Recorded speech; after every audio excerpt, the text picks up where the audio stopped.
My name is Major Ken Chioma Obi, retired. Now my aim of going public, unlike many military officers, many of us don't go public. My aim is that this is not the Nigeria that made us join the armed forces. I joined the armed forces at the age of 17. I had very high ideals for joining the armed forces. I had better options. I was already in the University of Nigeria, about to do medicine, but I still abandoned it to go to Nigerian Defense Academy. Myself and my generation, we had very high hopes for this country. We know all that happened since the first military coup in Nigeria. We know all that happened about the various crises, ethno-religious crises in Nigeria, but we had hoped that with time it could be curtailed. But it's very amazing that for the past decade, Nigeria has been going from bad to worse. At the rate we are going, if nothing is done on time, I don't think we are going to have a nation to be proud of. The IPOB, Indigenous People of Biafra, led by Nnamdi Kanu, is not the first group to agitate for Biafra. So, but what makes IPOB unique is that IPOB, the arrest of Nnamdi Kanu, and he's being held, against court orders, is what is making IPOB to be very, very to be like a bone in the neck of the government. It's like IPOB right now is like the insect that perches on your scrotum, as the old adage says. If you hit it very hard, you stand the risk of smashing your scrotum. And if you leave it, the bite is just unbearable. So my view is that the government should bring IPOB to a table. I don't know any better way. Even if we end up fighting a second civil war, the war is still going to end up on a table. The 10 years of war in Sierra Leone, which Nigerian Army took part of, I was in Sierra Leone at a time. The 10 years of war in Liberia ended up on a table. The Nigerian Civil War ended up on a table. So I believe the government should find a way to bring IPOB leaders to a table.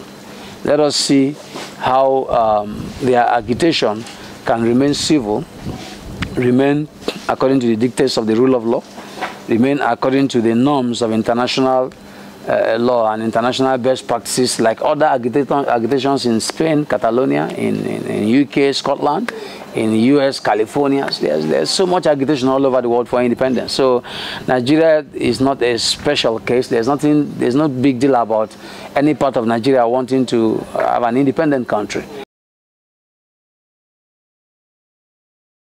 It's a very sore point, but let me just reveal something, that will make this interview a bit spicy. I have it on good authority by an intelligence chief, whose name I will not mention, that this is not the first time Nnamdi Kanu has been arrested. I'm surprised that there is nowhere in the media I have seen that so far. During the Olusegun Obasanjo government, Nnamdi Kanu was in the net of the security agencies, but because of the way it was handled, I never even saw the headline anywhere. I never even saw the very intelligent senior officer that had direct encounter with him is still alive. He's still alive. He's still very much around. So but the way Baba Obasanjo's approach to issues was such that even when Zamfara declared Sharia, which was unexpected, it was unheard of in a secular nation, his approach to the issue made sure that the Sharia issue did not end up leading to a religious conflagration. So I don't know how Chief Obasanjo handled it then, that Nnamdi Kanu was not even published anywhere as having been arrested. And so to say that the agitation is becoming worse under this government, those that say so, you wouldn't blame them, because all through the years of Jonathan, we were not really hearing any violent, loud agitation for Biafra. But what they forget is that Jonathan played a fast one on the agitators.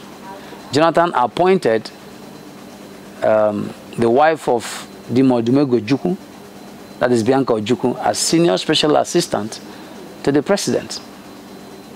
And since Odumegwu Ojukwu passed on, the person that is more or less a ceremonial figure for Masob and for Biafra activists, it should be the wife.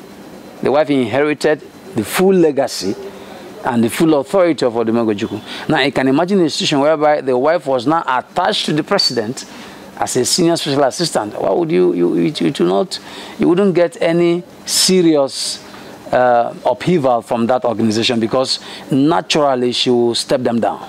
I think that is what is missing in this government.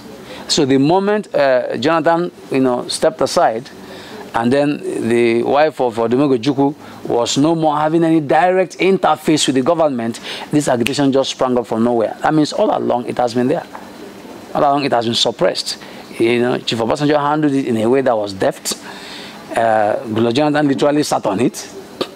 And then it's like when APC came, the lead was removed. There was no interface whatsoever. So the thing just went berserk. Yes.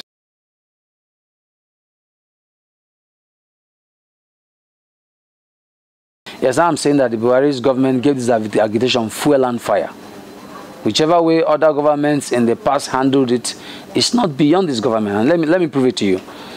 When the Avengers started blowing up places, Buhari's government inherited a situation whereby there had been an amnesty program. And I remember when the militants were appearing on CNN, carrying Browning machine guns, wearing masks. The militants were kidnapping expatriate workers. They were very violent. But President Yar'Adua managed to step it down. President Yar'Adua could have used force. He could have deployed the armed forces. But he saw reason to step it down via the amnesty program. It was unbelievable. The whole world was shocked when Tompolo was brought to the villa and was having a handshake with the president, and he stepped it down. But before the APC government took over, the body language of the APC government was that when we take over, we are not going to allow the sensitive contracts for pipeline protection to remain with criminals. When we take over, we're not going to allow the vital state infrastructure to remain under the protection of miscreants in the name of militants. We're not going to. And when they took over, they began to revoke the contracts of these militants. I think even OPC was involved. Even Frederick Fashion spoke up, because Gani Adams of OPC, he was also a part beneficiary of these contracts. And check the time that the APC government took over and the time the Avengers emerged. Look at the time lapse. The militants gave a short time to see whether there will be an interface, whether there will be some form of bridge. And when there was none, before we know what was happening, Avengers was born. Now, where are the Avengers now? We all know what happened when the Vice President Oshibajo went down to Niger Delta and spoke to Niger Delta elders. Soon after, he was in Imo State also to talk to the Southeast people. And before you know what's happening, Avengers just fizzled out. We're no more hearing bombing of installations. We're no more hearing about destruction of our vital oil infrastructure. How did it happen? Now we are hearing that the APC government is going to return the contracts back to them. So what does that tell you? If Avengers could be handled, if MENT could be handled, and some of them are pilots today, some of them are, I heard some of them even made first class in universities all over the world, I believe that not only IPOB, but Shiites can be handled as well. It's called alternative conflict resolution. I believe, quite frankly, that anything about secret trial of Nnamdi Kanu or his trial under Sharia law, I heard about that, even though I don't take it seriously. I don't think anybody's going to try any Christian under Sharia law, but maybe it's a media hype. I believe that a political solution is the best. I believe Nnamdi Kanu should be brought to a table with IPOB leaders worldwide. I believe they could be brought to a table, and the same VP Oshibajo that went to Avengers and succeeded, and the same way Yar'Adua succeeded with militants, I believe they should be brought to a table, and the government can come to, a kind of an unwritten code, of coexistence between IPOB protesters and the government of the day, so that nobody's peace is disrupted, nobody is killed, and there is no breaking down of law and order anywhere.